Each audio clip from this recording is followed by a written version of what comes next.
Petit coin de la poésie, le cœur et la raison. Le cœur et la raison divorcent parfois sans raison, disait Fera, un philosophe algérien. Les deux habitent pourtant la même maison, une bonne cohabitation leur ferait du bien. S'ils divorcent parfois, c'est qu'ils sont mariés. Les deux, après chaque brouille, se remarient toujours. Leur union, quoique forcée, n'est pas très contrariée, même si elle fait montre des complexes contours. Le cœur a ses raisons que la raison ne connaît point. On le sait en mille choses, selon Blaise Pascal. L'un n'est pas maître, l'autre son adjoint. Leur interdépendance semble horizontale. Si la vérité est accessible par le cœur et l'esprit, le poids du cœur ne doit être supérieur à la raison.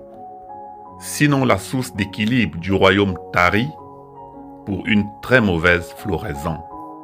Les yeux sont les messagers du cœur et de la raison, je l'ai lu quelque part.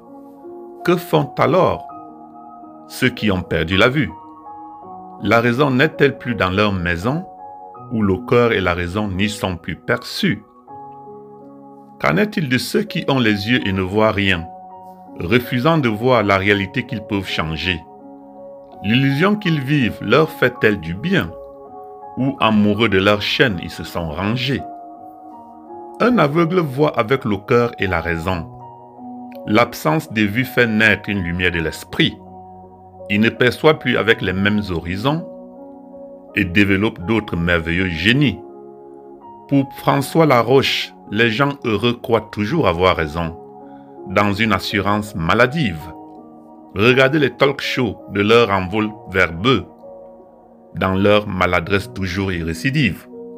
Dans la folie universelle qui gouverne le monde, pour parler comme Ionesco, la raison c'est la folie du plus fort, et la raison des faibles c'est la folie inféconde, qui leur garantit un éternel inconfort.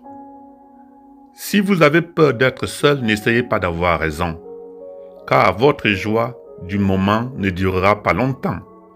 Vous aurez choisi avec hardiesse de crever dans votre maison, votre raison dans la poche à la merci des solitaires vents. L'instinct guide l'équilibre fragile entre le cœur et la raison. Le premier s'appuie sur les connaissances, le second sur l'intuition. Pour Aristote, la connaissance commence par une sensation. Pour Platon, elle est une croyance vraie pourvue de raison. Si ton cœur dit oui et ta raison dit non, écoute ton cœur. Si ton cœur dit oui et ton intuition dit non, vive l'intuition. Le cœur est parfois un pitoyable farceur qui vous mène tout droit sur le chemin de la perdition. Si le cœur a ses raisons que la raison ne connaît pas, c'est que la raison est moins raisonnable que notre cœur. Elle poursuit parfois un dommageable agenda, très loin du beau langage des fleurs. On dit que la raison est une faculté propre à l'esprit humain.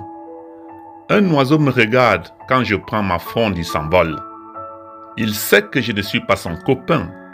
De ma fronde viendra quelque chose d'immonde. L'animal protège ses semblables.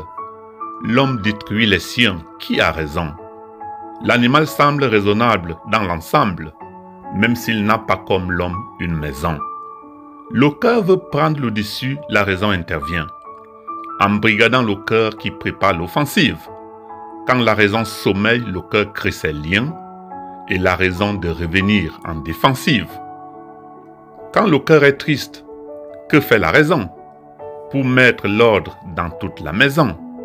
Les larmes sont les pétales du cœur après une rupture ou tout autre malheur. Être épanoui est bien pour le cœur et l'esprit. La solitude est un crève-cœur qui peut clore la vie. Ne soyez pas surpris, disent les cardiologues, si la vie pour un mal de cœur prend un raccourci.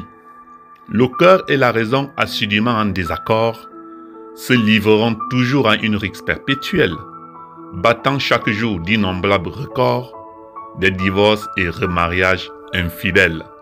Alors c'était Négus Ben Simon pour une nouvelle édition du Petit Coin de la Poésie. Je vous souhaite un magnifique après-midi. Au revoir et à très bientôt.